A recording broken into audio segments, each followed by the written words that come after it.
Hello, you. Welcome to Geekism and welcome back to Pinewood Hills, where the ghost has just disappeared. What on earth has happened here? Wow, that was right at the beginning of the video. I thought I got like a few seconds to explain what was going to happen, but no. Oh god, it's all moving so fast. That's what you get for a time lapse, I suppose. This is the SLC. We moved it. Oh my word, what is going on? So, had a little tweak with the SLC. Thank you to all the feedback in the last episode. Mostly positive, actually. I was quite surprised. But some feedback regarding I was missing an inversion. A bit of the banking was a little off. A couple of the... Just the whole thing needed tweaking, but it wasn't... Basically, it wasn't awful, but a little bit of tweaking would have helped, basically. So, we did a little bit of tweaking. I actually did some of it on a live stream as well, which is something Mash Bandit would not suggest I do. But I did, and they were all lovely. And we added the inversion in a little bit of banking. And then I actually spent a little bit more time off camera, just doing like some final tweaks and stuff with it. Found out that really it was a bit small. I was trying to put it in just too smaller space. Just couldn't get what I needed there. Okay, so we've now moved it over to where the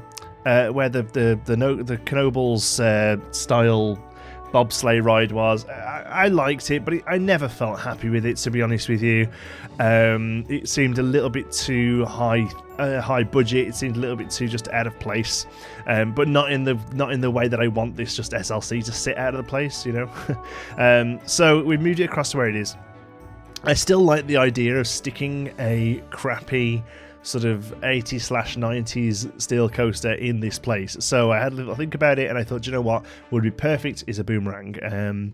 Very common in UK park, not so much anymore. A lot of them have gone, but for a good time during the 90s, they were very common. There's still a few around. I think there's a family one at Drayton Manor, which is the Ben 10 ride. I think it's still themed as Ben 10. It might not be anymore. I'm not sure. I'm pretty sure Flamingo Land. Does Flamingo Land have one? I'm not sure. They're very common anyway across the world, really. You know, again, we've said this before in these kind of parks. They are a cheap way of upping your coaster count, basically, in these more budget parks. Very much sort of drag and drop, place them down on a bit of free land. You're talking cost-wise around about 4 to 6 million, which is very little for a coaster, really. And yeah, so that was the idea here, was to get something in. The SLC and this will have been put down within the same decade, you know, either side of the 90s, probably, something like that. Maybe the SLC, and then 4 or 5, maybe 6 years later, you know, a second coaster, they'd have put this boomerang in to keep it nice and cheap. And one thing I wanted to do here really was to keep it like super cheap. I had a look online at some different coaster stations for these, and some of them do have sort of like proper coaster stations, but quite a surprising number of them literally just have a tent. Like literally just have like some tarpaulin over the top of it. And I thought, you know, that's perfect. That's a really great way of making it just look really sort of last minute kind of jobby, you know. Stick it in, get it in cheap, get it open, it's just so they can sort of advertise a new coaster for 1997 or whatever they would have done, you know.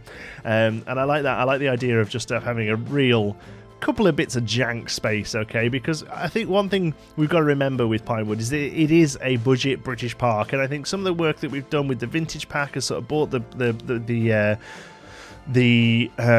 what's the word, the sort of budget up a little bit, I suppose. There's the game crashes here. I think I thought I'd cut this footage out. We do this again in a moment, so let's have a look, see if it... Oh, have I got the crash in? Have I left the crash in?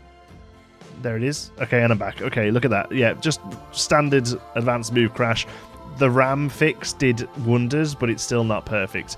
Yeah, so there we go. So yeah, we have sort of upped the budget a little bit, but I still wanted to really get across this idea that some parks, they just have these really janky areas occasionally. I noticed it most at Lightwater Valley, which is a park we visited last year, or maybe the year before. No, year before, because Nicola was pregnant. Wow, 2 years ago now. And a lovely little park, you know, some great little rides. Not massive, family park mostly, but they have some areas where it literally looks like a fair. Like there are just some flats just stuck down. So with the breakout across the other side of the balloon there, which you still need to work on, and this, I kind of wanted this to look a little bit like a bit of a cheap sort of expansion in the 90s maybe area. and a nice little juxtaposition as it's sort of on the back end of the original sort of 40s and 50s area where a lot more budget will have been spent.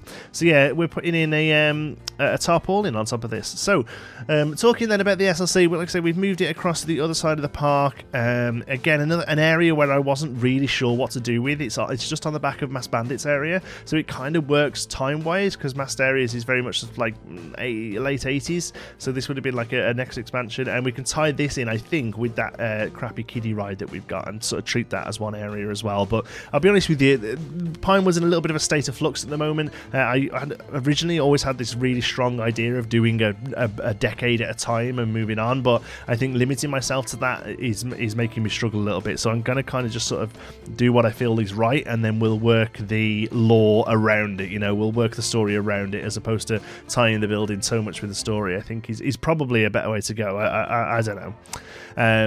In the grander sense of things, I'll be honest with you, I'm starting to get a little bit burnt out with Planco again. It kind of happens every few months, to be honest with you. It's an amazing game, easily one of my games of all time, top games of all time, but it takes a lot to get... To be honest, it's kind of my fault for doing this kind of build in the game, but it takes a lot of work and effort to get something that looks half good, and more and more lately I'm noticing that I'm building stuff for the sake of getting a video out as opposed to really being happy with what I've done. And last time that happened was before Vintage Pack, and I kind of stepped away from it for a month or so, and I came back with this massive bout of creativity and completely redid the opening area with the Vintage Pack and was incredibly happy with what I've done. I think it's some of the best work I've done in the game. So I think I might have to look at taking a little bit of a step back from Pinewood. Saying that, I'm actually still really enjoying the game, and I love the idea of coming in to build. So this may well be where we maybe start a second little subsidiary project. I don't know. I've got an idea for something in my head that I really want to do. Okay, the thing that's putting me off it is the scale of it, because I don't want another Pinewood. I don't want another park that takes me 2 years and I'm not even 60-70% done, which is like this, you know. But the problem is the idea I want to do, it would be another big park. So I'm kind of torn with it, but I do feel like I need to maybe have a little bit of a step away from Pinewood. So I've got in touch with a couple of people who I've had sort of like on the sidelines ready to have the park off me. A couple of awesome creators who you will know from the RollerCoaster community who do these kind of these sort of realistic style builds, who for a long time have wanted to get their hands on Pinewood for a bit. So I've got in touch with them. I'm waiting to hear back, but I think maybe we might have a little bit of a break from Pinewood, whether or not somebody takes it off me or not. Not necessarily be a page from Planet Coaster. I think I'll probably look at starting something else and something very different. Okay, I won't say too much about it yet in case it doesn't come to a head. But the idea is it's the complete opposite of a budget British park. Basically, we're going to go and use all the other half of the game, the other 50% of the pieces that we can never touch in Pinewood because they just wouldn't fit. Okay, or not actually physically fit, just wouldn't fit the style. So that's kind of the idea. Theming. I want to talk about theming here a little bit. I've gone for a real super cheap car theme. Literally just some tires and some signage. I wanted to keep this like so crappy, it's ridiculous. And we call it the Chaser, which I think there was a boomerang called Chaser at one point, and I was tempted to put maybe some like police cars down and stuff, but again, they're American police cars. I don't know whether the budget would really quite fit. So yeah, we just go for a really standard sort of some tyres and some flags. And again, it's a few pieces we haven't really used much. There's a little bit of this sort of theming across in the Googie area and the 60s area with some pit stop stuff and that. But I really wanted to kind of, just keep it super light, super cheap. Like, just a bit naff, to be honest. Like, if you went to this park today... If I went to this park today, I would walk past it. I wouldn't even bother riding this, I don't think. Unless I was getting the credit, I suppose. I would probably focus on the woodies, and then I'd move further down into like Mass Bandits area, or even like what I think will be our last area that we will start in the future. A bit more of a modern area with a slightly higher budget. But yeah, there's a good chance I'd ride this if it was a walk on. I'd be like, yeah, come on then, let's just get it, But that's the idea here, and I kind of want to reiterate that as well, because I know that a lot of people maybe don't quite get this with Pinewood. I want to really replicate a real park, and there are good chunks of real parks that are crap Okay, there are good chunks of real parks that really aren't that good, and that's something I really want to get across, that if it's not very good, if it's a bit naff, it's a bit tacky, it's a bit janky, I need to build it a little bit naff and a little bit janky, because for me the fun is getting that realism. Okay, now don't get me wrong, we're not going down the mega realism of something like, I don't know if you saw the most recent RollerCoaster episode. Oh my god, they have the whole episode was just backstage stuff, and it's kind of crazy the amounts of stuff they've got in there now. It's awesome. Wings and Strings did some stuff for them. It has made me want to go and re-look at my car park, for the reason that they very quite rightly pointed out that really the car park should be around about the same size as the theme park. If you think about like how many people come in and how many people would be a car in that, then really they kind of need to be about 50-50. Luckily, we have a lot of space actually that over that side of the area that we haven't opened, because I think one of the updates added more space. Oh, it was when we got the scenario editor, we were allowed to make the park bigger, and I don't think I ever have, or if I have, I haven't really used it. There's a lot of room there that we can extend the car park into, so that's fine. Oh, here's something new: custom supports. We did some very light custom supports on a wooden coaster. That one there, the orange one. But yeah, I thought I'd give a go at custom support in this, because they have these really nice sort of triangular supports on either side of the Cobra roll, and the game doesn't render those. It makes like a more of a traditional sort of T support, which is fine. But I thought, you know what, this is a good reason to have a go at custom supports. And also I thought it'd be a good way of getting a little bit of path interaction, something we haven't really done much of. But again, I spent a lot of time on Google Maps and stuff this week looking at parks, and this stuff is everywhere. This sort of coaster supports coming down into paths and stuff, and just sort of paths intertwining, and you have to kind of remember, go back to that idea. It's difficult to do with Planco because the path is a spline system, but paths don't really exist in theme parks. They're just spaces where there isn't something, if that makes sense. They're just concrete areas where there isn't a ride or there isn't a shop or whatever. And I've tried to bear that in mind as I've started. You know, the plaza area is very open, and there's other areas we've got that are very open, but it's one thing I haven't really thought about too much recently. It's something I want to get back to and really sort of remember and sort of bear in mind. So you'll see here that we completely ripped out the path there that was originally going around the wooden coaster there, the Thunderer, and completely refitted it so that now that one half of the Cobra supports actually sit on the backstage area of the Thunderer, and the other sit in these little sort of grassy islands that we've made within the path. And I think it turns out really nicely. Actually, it's one of the things I've done recently that I'm happy with. And if I'm totally honest with you, some of the stuff I've done recently, I haven't been that happy with. Like I said, I was never really happy with that wooden coaster, the wooden bobsleigh coaster.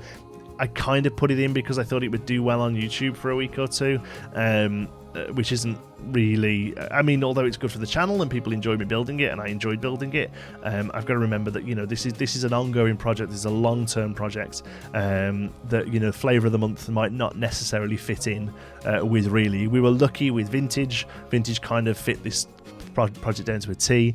We've been kind of lucky with Magnificent Rise. I think a lot of the stuff in Magnificent Rise has been really useful for Pinewood, but you know what, sometimes the DLC isn't going to be very useful for us. In the case of maybe you look at something like Adventure, or probably really only Adventure was the major one really. World's Fair, I guess, we didn't really get much mileage out of World's Fair. That's maybe because it was a slightly weaker pack as opposed to not really being built for Pinewood, because there's pieces in every pack that you're going to use, aren't there, like wooden planks or whatever.